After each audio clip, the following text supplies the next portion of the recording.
क्या होगा अगर दुनिया की सबसे शक्तिशाली ताकत भी इतिहास के उसी जाल में फंस जाए जिसमें पहले भी कई साम्राज्य फंस चुके हैं?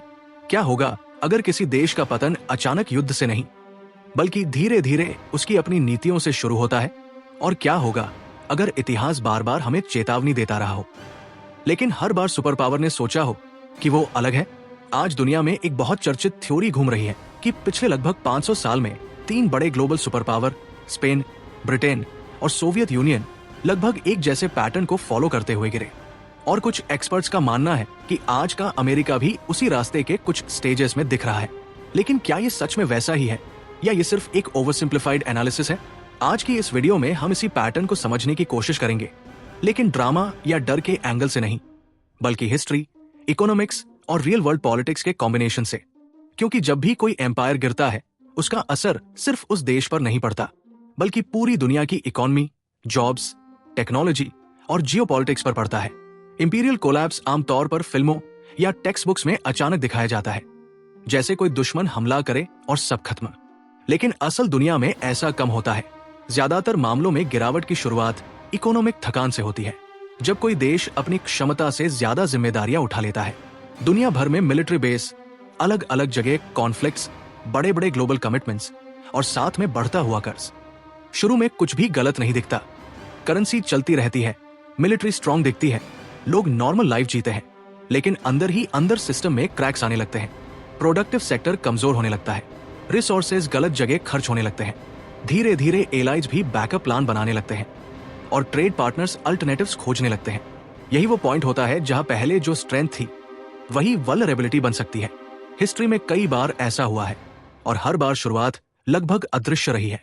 अगर हम पीछे देखें तो एक 500s में स्पेन दुनिया की सबसे अमीर ताकत था। अमेरिका महाद्वीप से आने वाला गोल्ड और सिल्वर यूरोप की पूरी मनी सप्लाई को कंट्रोल करता था।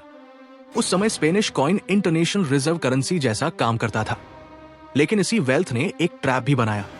जब पैसा बहुत आसान हो जाता है तो देश धीरे धीरे प्रोडक्शन से दूर होने लगता है। एक्सपर्ट्स बताते हैं कि स्पेन ने बहुत ज्यादा मिलिट्री एक्सपेंशन किया, कई जगह एक साथ वॉर लड़े और धीरे धीरे अपनी करेंसी की क्वालिटी कम की। साथ में लगातार कर्ज लिया और धीरे धीरे उनका खुद का मैन्युफैक्चरिंग और एग्रीकल्चर सेक्टर कमजोर हो गया। कुछ इतिहासकार कहते हैं कि जब अमेरिका की सिल्वर माइंस की प्रोडक्शन कम होने लगी तो स्पेन का पूरा सिस्टम हिल गया। लगभग एक सदी के अंदर वो दुनिया की सबसे बड़ी ताकत से सेकंड लेवल यूरोपियन पावर बन गया। लेकिन उस समय भी स्पेन के लोगों को लगा था कि उनका एम्पायर हमेशा रहेगा। फिर एक 900s में ब्रिटिश एम्पायर आया। दुनिया की लगभग चौथाई जमीन, ग्लोबल ट्रेड पर कंट्रोल और पाउंड स्टर्लिंग दुनिया की सबसे भरोसेमंद करेंसी। लेकिन 2 वर्ल्ड वॉर्स ने उनकी इकोनॉमी को बहुत ज्यादा स्ट्रेस में डाल दिया। उन्होंने बहुत ज्यादा कर्ज लिया, खासकर अमेरिका से।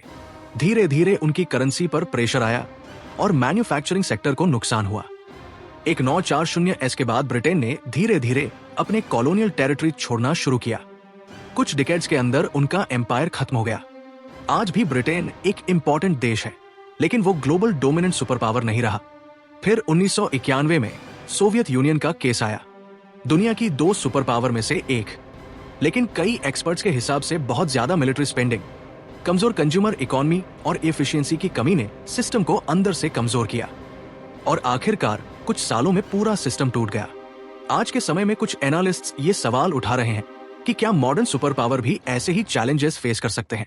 अमेरिका आज भी दुनिया की सबसे बड़ी इकोनॉमी में से एक है, सबसे एडवांस टेक्नोलॉजी, सबसे स्ट्रॉन्ग मिलिट्री और ग्लोबल फाइनेंशियल सिस्टम में बहुत बड़ा रोल रखता है। लेकिन साथ में national debt, global military commitments और सप्लाई चेन डिपेंडेंसी जैसे टॉपिक्स पर भी चर्चा होती रहती है। कुछ लोग कहते हैं ये नॉर्मल है और हर बड़ी इकोनॉमी में होता है। कुछ कहते हैं कि हिस्ट्री हमें पैटर्न दिखाती है जिसे इग्नोर नहीं करना चाहिए। सच क्या है, ये समझने के लिए हमें सिर्फ एक देश नहीं बल्कि पूरे पैटर्न को समझना होगा। क्योंकि असली सवाल ये नहीं है कि कोई सुपर पावर स्ट्रांग है या नहीं। असली सवाल ये है कि क्या वो अपने सिस्टम को लंबे समय तक बैलेंस रख सकता है। और यही से शुरू होती है वो डीपर कहानी, जिसमें हम देखेंगे कि ये पैटर्न असल में बनता कैसे है, कौन कौन से स्टेजेस होते हैं और क्यों हर बार एम्पायर को लगता है कि इस बार हिस्ट्री रिपीट नहीं होगी, लेकिन अक्सर होती है। जब हम किसी भी बड़े एम्पायर के उत्थान और पतन को देखते हैं तो सबसे बड़ा सवाल यही होता है कि आखिर वो पॉइंट आता कहां से है जहां सब कुछ धीरे धीरे कंट्रोल से बाहर जाने लगता है। बाहर से देखने पर सब कुछ नॉर्मल लगता है, लेकिन अंदर सिस्टम में कुछ ऐसे बदलाव शुरू हो जाते हैं जो कई साल तक किसी को दिखाई नहीं देते। जैसे मान लीजिए किसी बड़े घर की दीवारें बाहर से बिल्कुल मजबूत दिख रही हो, लेकिन अंदर दीमक धीरे धीरे लकड़ी को खोखला कर रही हो। जब तक बाहर से दरार दिखाई देती है तब तक बहुत देर हो चुकी होती है। कई इकोनॉमिस्ट और हिस्टोरियन कहते हैं कि बड़े सुपर पावर के केस में भी कुछ ऐसा ही होता है, जहां शुरुआत मिलिट्री ओवर कमिटमेंट और इकोनॉमिक प्रेशर के कॉम्बिनेशन से होती है। कोई भी देश जब दुनिया भर में सिक्योरिटी गारंटी देता है, ट्रेड रूट्स प्रोटेक्ट करता है, एलाइज को सपोर्ट करता है, तो उसका खर्च बहुत तेजी से बढ़ता है। अगर उसी समय उसका प्रोडक्टिव सेक्टर उतनी तेजी से नहीं बढ़ता तो गैप बनने लगता है। इसी गैप को भरने के लिए अक्सर गवर्नमेंट ज्यादा उधार लेने लगती है या ज्यादा मनी सप्लाई बढ़ाने लगती है। शुरू में ये बिल्कुल नॉर्मल लगता है क्योंकि इससे इकोनॉमी स्लो डाउन से बच जाती है, लेकिन अगर ये लगातार चलता रहे तो धीरे धीरे करेंसी की वैल्यू और ट्रस्ट दोनों पर असर पड़ सकता है।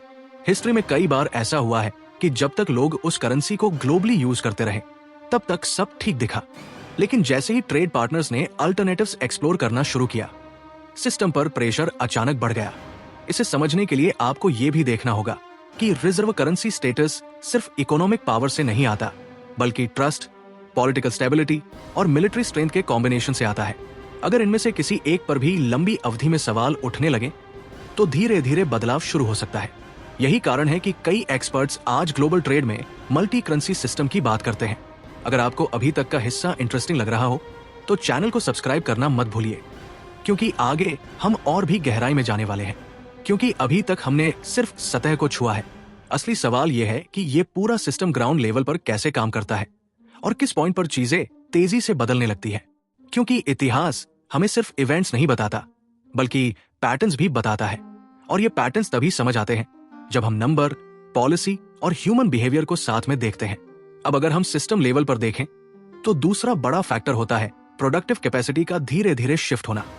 जब कोई देश बहुत ज्यादा फाइनेंस, सर्विस या कंजम्पशन बेस्ड हो जाता है और बेसिक प्रोडक्शन धीरे धीरे बाहर शिफ्ट होने लगता है, तो शुरुआत में ये फायदेमंद भी लग सकता है क्योंकि चीजें सस्ती मिलती है, लेकिन लॉन्ग टर्म में इससे सप्लाई चेन रिस्क बढ़ सकता है। कोविड के समय दुनिया ने पहली बार बड़े स्केल पर देखा कि अगर ग्लोबल सप्लाई चेन रुक जाए तो दवाइयों से लेकर माइक्रोचिप्स तक हर चीज प्रभावित हो सकती है। इसी वजह से आज कई देश रीशोरिंग और फ्रेंडशोरिंग की बात कर रहे हैं, यानी जरूरी चीजों की मैन्युफैक्चरिंग वापस अपने या भरोसेमंद देशों में लाना। लेकिन ये प्रोसेस आसान नहीं होता क्योंकि इसमें टाइम, पैसा और पॉलिटिकल विल चाहिए। तीसरा बड़ा एलिमेंट होता है सोशल ट्रस्ट और इंटरनल स्टेबिलिटी। कोई भी सुपर पावर सिर्फ इकोनॉमी या मिलिट्री से नहीं चलता, बल्कि उसके अंदर के लोगों का सिस्टम पर भरोसा भी बहुत जरूरी होता है। अगर लोग गवर्नमेंट, मीडिया या इंस्टीट्यूशंस पर भरोसा खोने लगे तो पॉलिसी इंप्लीमेंट करना मुश्किल हो जाता है। हिस्ट्री में कई एम्पायर के पतन के समय इंटरनल पॉलिटिकल फाइटिंग बढ़ी, डिसीजन मेकिंग स्लो हुई और लॉन्ग टर्म रिफॉर्म्स चलते रहे। लेकिन यह भी सच है कि हर देश का सोशल सिस्टम अलग होता है, इसलिए हर जगह रिजल्ट एक जैसा नहीं होता। कुछ देश क्राइसिस से निकल भी आते हैं अगर वो सही समय पर बड़े स्ट्रक्चरल रिफॉर्म्स कर ले। एक और इंटरेस्टिंग फैक्टर होता है एलाइज और ग्लोबल पार्टनर्स का बिहेवियर। जब कोई देश बहुत स्ट्रांग होता है तो उसके एलाइज पूरी तरह उस पर डिपेंड रहते हैं, लेकिन जैसे ही अनिश्चितता बढ़ती है, एलाइज बैकअप प्लान बनाना शुरू कर देते हैं। ये जरूरी नहीं कि वो तुरंत रिश्ता तोड़ दें, लेकिन वो धीरे धीरे दूसरे ट्रेड पार्टनर्स, दूसरे सिक्योरिटी अरेंजमेंट्स या दूसरी करेंसी ऑप्शंस देखने लगते हैं। इससे अचानक कुछ नहीं बदलता, लेकिन 10-20 साल में पूरा ग्लोबल बैलेंस बदल सकता है। आज भी दुनिया में कई नई रीजनल ट्रेड ब्लॉक्स, नई फाइनेंशियल पार्टनरशिप और लोकल करेंसी ट्रेड एग्रीमेंट्स देखने को मिल रहे हैं। कुछ लोग इसे नेचुरल मल्टीपोलर वर्ल्ड का साइन मानते हैं, तो कुछ इसे पावर शिफ्ट का शुरुआती स्टेज मानते हैं। लेकिन सबसे इंपॉर्टेंट बात यह है कि हिस्ट्री में कोई भी पैटर्न 100% गारंटी नहीं होता। हर दौर में टेक्नोलॉजी, ग्लोबलाइजेशन और पॉलिटिक्स बदलते रहते हैं। आज का वर्ल्ड एक 500S या एक 900S से बहुत अलग है। Nuclear deterrence, digital economy, global trade interdependence, ये सब ऐसे फैक्टर्स हैं जो किसी भी बड़े कोलैप्स को स्लो या डिफरेंट बना सकते हैं। इसी वजह से कुछ एक्सपर्ट्स कहते हैं कि मॉडर्न सुपर पावर का फ्यूचर सिर्फ हिस्ट्री देखकर प्रेडिक्ट नहीं किया जा सकता।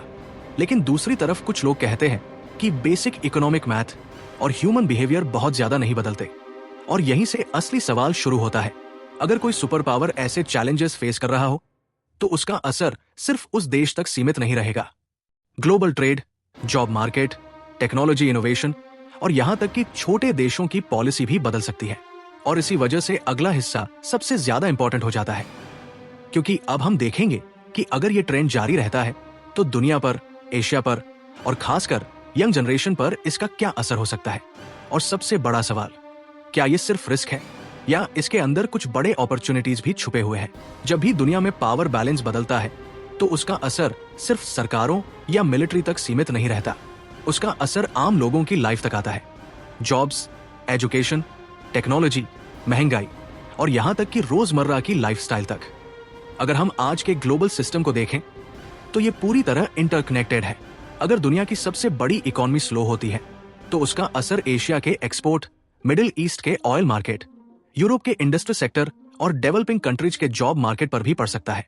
यही कारण है कि सुपर पावर का स्ट्रेंथ या वीकनेस सिर्फ एक देश का इश्यू नहीं होता, बल्कि पूरी दुनिया का सिस्टम उससे जुड़ा होता है। और यही वो जगह है जहां ये पैटर्न सिर्फ हिस्ट्री की कहानी नहीं रहता, बल्कि फ्यूचर की पॉलिसी डिस्कशन बन जाता है। अगर हम इंडिया और साउथ एशिया के एंगल से देखें तो पावर शिफ्ट के टाइम हमेशा दो चीजें साथ में चलती है, रिस्क और अपॉर्चुनिटी। उदाहरण के लिए, अगर ग्लोबल सप्लाई चेन रिकॉग्नाइज होती है तो कुछ देशों के लिए मैन्युफैक्चरिंग और टेक्नोलॉजी सेक्टर में बड़े चांस खुल सकते हैं। पिछले कुछ सालों में कई कंपनियों ने चाइना के अलावा दूसरे देशों में प्रोडक्शन शिफ्ट करने की बात की है। इंडिया, वियतनाम, मेक्सिको जैसे देशों को इससे फायदा मिल सकता है। लेकिन दूसरी तरफ, अगर ग्लोबल फाइनेंशियल सिस्टम में अस्थिरता आती है तो इन्वेस्टमेंट फ्लो और करेंसी स्टेबिलिटी पर असर पड़ सकता है। यानी ये पूरी तरह ब्लैक या व्हाइट सिचुएशन नहीं होती, ये बहुत कॉम्प्लेक्स बैलेंस होता है जहां हर देश को बहुत स्मार्ट तरीके से अपनी पॉलिसी सेट करनी पड़ती है। अब अगर हम यंग जनरेशन के एंगल से सोचें तो सबसे बड़ा सवाल ये बनता है, आने वाले 20-30 साल में जॉब मार्केट कैसा होगा। अगर दुनिया मल्टीपोलर सिस्टम की तरफ जाती है तो technology, AI, cyber security, energy transition और स्पेस सेक्टर जैसे फील्ड्स में नई रेस शुरू हो सकती है। इसका मतलब यह हो सकता है कि कुछ सेक्टर्स में जॉब्स बहुत तेजी से बढ़े, जबकि कुछ पुराने सेक्टर्स धीरे धीरे कम होते जाएं। हिस्ट्री में हर बड़े पावर शिफ्ट के बाद टेक्नोलॉजी इनोवेशन का नया दौर आया है। इंडस्ट्रियल रिवॉल्यूशन, डिजिटल रिवॉल्यूशन, ये सब बड़े जियोपॉलिटिकल बदलावों के आसपास ही तेज हुए। इसलिए कुछ एक्सपर्ट्स मानते हैं कि अगर दुनिया नए बैलेंस की तरफ जाती है तो उससे नई टेक्नोलॉजी बूम भी आ सकता है। लेकिन यहाँ एक व्हाट इफ सिचुएशन भी है। क्या होगा अगर पावर शिफ्ट बहुत तेजी से हो? अगर ग्लोबल करेंसी सिस्टम अचानक बदल जाए, अगर बड़े ट्रेड ब्लॉक्स अचानक अलग हो जाएं? ऐसे सिचुएशन में ग्लोबल मार्केट्स में बड़ी वोलेटिलिटी आ सकती है। महंगाई, जॉब अनसर्टेनिटी और इन्वेस्टमेंट रिस्क बढ़ सकता है। लेकिन दूसरी तरफ अगर बदलाव धीरे धीरे होता है तो दुनिया को एडजस्ट करने का टाइम मिल सकता है। यही कारण है कि आज कई देश अपने फॉरेक्स रिजर्व्स, ट्रेड पार्टनर्स और टेक्नोलॉजी इन्वेस्टमेंट्स को डाइवर्सिफाई करने की कोशिश कर रहे हैं। ये किसी एक देश के खिलाफ नहीं, बल्कि फ्यूचर अनसर्टेनिटी से बचने का तरीका माना जाता है। अगर हम बेस्ट केस सिचुएशन सोचें तो दुनिया एक बैलेंस मल्टीपोलर सिस्टम में जा सकती है, जहां कई बड़े देश मिलकर ग्लोबल सिस्टम को स्टेबल रखें। इससे ट्रेड डाइवर्सिफाई होगा, टेक्नोलॉजी कंपटीशन बढ़ेगा और शायद इनोवेशन भी तेज होगा। लेकिन वर्स्ट केस में पावर राइवलरी बढ़ सकती है, ट्रेड वॉर्स बढ़ सकते हैं और छोटे देशों पर प्रेशर बढ़ सकता है। इसलिए आने वाले दशकों में पॉलिटिकल स्टेबिलिटी, इकोनॉमिक प्लानिंग और टेक्नोलॉजी लीडरशिप बहुत बड़ा रोल प्ले करेंगे। और अगर हम फिर से हिस्ट्री की तरफ देखें तो हर एम्पायर को अपने सबसे स्ट्रॉन्ग समय में लगता था कि वो हमेशा रहेगा। लेकिन हिस्ट्री हमें यह भी सिखाती है कि बदलाव हमेशा संभव है। फर्क सिर्फ इतना होता है कि कुछ देश बदलाव को जल्दी पहचान लेते हैं और अपने सिस्टम को एडजस्ट कर लेते हैं, जबकि कुछ देश देर से रिएक्ट करते हैं। आज का सबसे बड़ा सवाल यही है, क्या मॉडर्न सुपर पावर हिस्ट्री से सीखकर खुद को रीइन्वेंट कर सकते हैं, या क्या दुनिया एक नए पावर बैलेंस की तरफ जा रही है जहां एक ही डोमिनेंट सुपर पावर नहीं होगा? यहीं से हम वीडियो के आखिरी हिस्से की तरफ बढ़ते हैं, क्योंकि आखिर में सबसे जरूरी बात यह नहीं है कि कौन सा देश ऊपर जाएगा या नीचे आएगा। सबसे जरूरी बात यह है कि दुनिया का सिस्टम किस दिशा में जा रहा है और आम लोगों, स्टूडेंट्स, जॉब प्रोफेशनल्स और बिजनेस ओनर्स के लिए इसका क्या मतलब होगा। और शायद सबसे बड़ा सवाल, क्या हिस्ट्री सिर्फ हमें चेतावनी देती है या हमें रास्ता भी दिखाती है? अगर हम पूरी कहानी को एक साथ जोड़कर देखें तो हमें एक बहुत इंटरेस्टिंग लेकिन कॉम्प्लेक्स तस्वीर दिखाई देती है। हिस्ट्री में कई बार ऐसा हुआ है कि बहुत शक्तिशाली साम्राज्य धीरे धीरे कमजोर हुए। अक्सर शुरुआत economic pressure, military over commitment या इंटरनल सिस्टम स्ट्रेस से हुई। लेकिन हर बार कारण एक जैसा नहीं था और हर बार रिजल्ट भी एक जैसा नहीं रहा। कुछ देश पूरी तरह टूट गए, कुछ देश कमजोर होकर भी मजबूत रीजनल पावर बने रहे। इसलिए जब हम किसी भी मॉडर्न सुपर पावर के बारे में बात करते हैं तो हमें डर या ओवर कॉन्फिडेंस दोनों से बचना होता है। असली चीज होती है बैलेंस्ड एनालिसिस, क्योंकि आज का ग्लोबल सिस्टम इतना ज्यादा कनेक्टेड है कि किसी एक देश का अचानक पूरी तरह खत्म हो जाना उतना सिंपल नहीं है जितना पुराने समय में होता था। अगर हम स्पेन, ब्रिटेन और सोवियत यूनियन के केस को देखें तो एक कॉमन चीज दिखती है। हर एम्पायर को अपने गोल्डन पीरियड में लगा कि उनका सिस्टम हमेशा चलेगा, लेकिन जब इकोनॉमिक बैलेंस बिगड़ा, जब मिलिट्री और ग्लोबल कमिटमेंट्स बहुत ज्यादा बढ़ गए और जब इंटरनल सिस्टम कमजोर हुआ, तब धीरे धीरे उनका ग्लोबल इन्फ्लुएंस कम होने लगा। लेकिन यह भी सच है कि आज की दुनिया technology, digital finance, global trade और न्यूक्लियर डिटरेंस की वजह से पहले से बहुत अलग है। इसलिए कुछ एक्सपर्ट्स मानते हैं कि फ्यूचर में कंप्लीट कोलैप्स की बजाय पावर रिबैलेंस ज्यादा कॉमन होगा। यानी एक देश अचानक खत्म नहीं होगा, बल्कि धीरे धीरे दूसरे देश भी बराबर ताकत के हो जाएंगे। आज हम पहले से ही कई बड़े पावर सेंटर देख रहे हैं। अमेरिका, चीन, यूरोपियन यूनियन, इंडिया और कई उभरती हुई इकोनॉमी। अगर हम अमेरिका की बात करें तो यह भी उतना ही सच है कि आज भी America technology, research, university system, military technology और इनोवेशन में बहुत आगे है। दुनिया की कई सबसे बड़ी टेक कंपनियां, एआई रिसर्च, स्पेस प्रोग्राम और मेडिकल इनोवेशन वहीं से आते हैं। इसलिए यह कहना कि कोई भी सुपर पावर अचानक खत्म हो जाएगा बहुत ओवर सिंप्लिफिकेशन हो सकता है। लेकिन यह भी उतना ही जरूरी है कि हर बड़ी ताकत को अपनी इकोनॉमिक स्ट्रेंथ, प्रोडक्टिव कैपेसिटी और सोशल स्टेबिलिटी को लगातार मजबूत रखना पड़ता है। हिस्ट्री यही सिखाती है कि पावर को मेंटेन करना पावर हासिल करने से ज्यादा मुश्किल होता है। अगर हम आम लोगों के एंगल से देखें तो सबसे इंपॉर्टेंट चीज ये है कि दुनिया हमेशा बदलती रहती है। जो स्किल आज काम कर रही है जरूरी नहीं 20 साल बाद भी उतनी ही इंपॉर्टेंट रहे। इसलिए एजुकेशन, टेक्नोलॉजी स्किल्स और अडेप्ट करने की क्षमता बहुत जरूरी होती जा रही है। जो देश और जो लोग जल्दी सीखते हैं, जल्दी बदलते हैं, वो नए सिस्टम में जल्दी आगे निकलते हैं। और शायद यही सबसे बड़ा लेसन है जो हर एम्पायर राइज और फॉल की कहानी हमें देता है कि बदलाव से डरने की बजाय उसे समझना ज्यादा जरूरी है। अब अगर हम पूरी चर्चा का सबसे न्यूट्रल निष्कर्ष निकालें तो ये कहा जा सकता है कि हिस्ट्री हमें पैटर्न्स जरूर दिखाती है, लेकिन फ्यूचर हमेशा ओपन रहता है। कोई भी देश अगर समय पर रिफॉर्म करे, टेक्नोलॉजी में इन्वेस्ट करे और अपने सिस्टम को बैलेंस रखे तो वो बहुत लंबे समय तक ग्लोबल पावर बना रह सकता है। लेकिन अगर कोई देश अपने चैलेंजेस को इग्नोर करे तो उसे मुश्किलों का सामना करना पड़ सकता है। इसलिए असली सवाल ये नहीं है कि कौन गिरेगा, बल्कि असली सवाल ये है कि कौन समय पर बदल पाएगा। और अब मैं आपसे एक सवाल पूछना चाहता हूं, क्या आपको लगता है कि आने वाले 30-40 साल में दुनिया एक सिंगल सुपर पावर सिस्टम में रहेगी या मल्टीपोलर सिस्टम बनेगा जहां कई देश बराबर ताकत के होंगे? अगर आपको यह पूरा टॉपिक का एनालिसिस वैल्यूएबल लगा हो तो इस वीडियो को लाइक और शेयर जरूर कीजिए और ऐसे ही और गहराई वाले कंटेंट के लिए चैनल को सब्सक्राइब करना बिल्कुल मत भूलिए।